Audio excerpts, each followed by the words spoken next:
دودھ کھیل کے نواحی علاقہ ٹھٹی شریف کے مکینوں کا تھل کینال کے سیفنز کی صفائی نہ ہونے اور پہاڑی برساتی آبی گزرگاہوں کی بندش اور مستقبل میں برسات کے موسم کے دوران پہاڑی نالوں میں طغیانی سے آبادی کو نقصانات کے پیش نظر محکمہ انہار اور ضلعی انتظامیہ کے خلاف احتجاج۔ سیاسی و سماجی رہنماؤں میاں وقاص میانہ، سابق کونسلر رحیم داد خان اور بزرگ لیاقت علی کا تھل کینال سیفنز کی فوری صفائی کرانے کا مطالبہ۔ مزید جانتے ہیں اپنے نمائندے تنویر عابد خان کی اس رپورٹ میں۔ ہمارا مطالبہ ہمارا مطالبہ ہمارا مطالبہ ہمارا مطالبہ سر کہ پانی کو راستہ ملے۔ ایک تو برسات کا پانی بھی یہاں آتا ہے اور یہ پورا جو ہے شہر ڈوبے گا،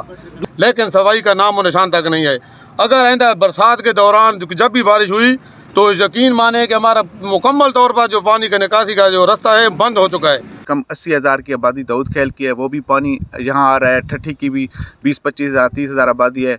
یہاں کے بھی سمجھو کہ پانی اس میں آ رہا ہے تو 1 فٹ کا انہوں نے مونگا رکھا ہوا ہے، ٹھیک ہے، اس میں تو یہ پانی نہیں گزر سکتا۔ اور ہمارا یہ مطالبہ ہے ڈی سی صاحب سے کہ وہ ہمارے شہر پہ رحم کریں۔ پڑ رہا ہے کہ ہماری خون پسینے کی کمائی سے لینے والے تنخواہ دار افسران اور وہ اپنی پوری سہولیات اپنے تمام بچوں کو دینے والے افسران وہ اپنی ڈیوٹی صحیح نہیں کر رہے ہیں، اس کے ٹھیکے بھی ہو رہے ہیں اور وہ ٹھیکیدار اپنے افسران بالا کے ساتھ مل کر وہ فنڈ جو ہے کھا رہے ہیں۔ دودھ کھیل کے نواحی علاقہ ٹھٹی شریف کے مکینوں نے تھل کینال کے سیفن کی صفائی نہ ہونے اور پہاڑی برساتی آبی گزرگاہوں کے راستے بند ہونے پر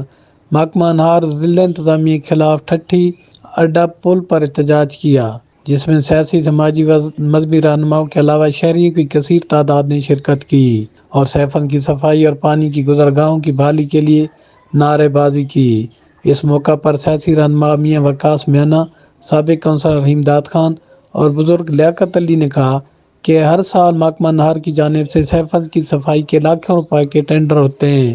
مگر محکمہ کے افسران ٹھیکیداروں کی ملی بھگت سے لاکھوں روپے کے فرضی بل پاس کر کے ہڑپ کر جاتے ہیں اور کاغذی کارروائی میں صفائی ہو جاتی ہے، اور ان سیفن کی صفائی نہ ہونے سے مستقبل میں برسات کے موسم میں پہاڑی برساتی نالوں میں طغیانی سے پانی ٹھٹی شریف کا رخ کر کے شہری آبادی میں داخل ہو کر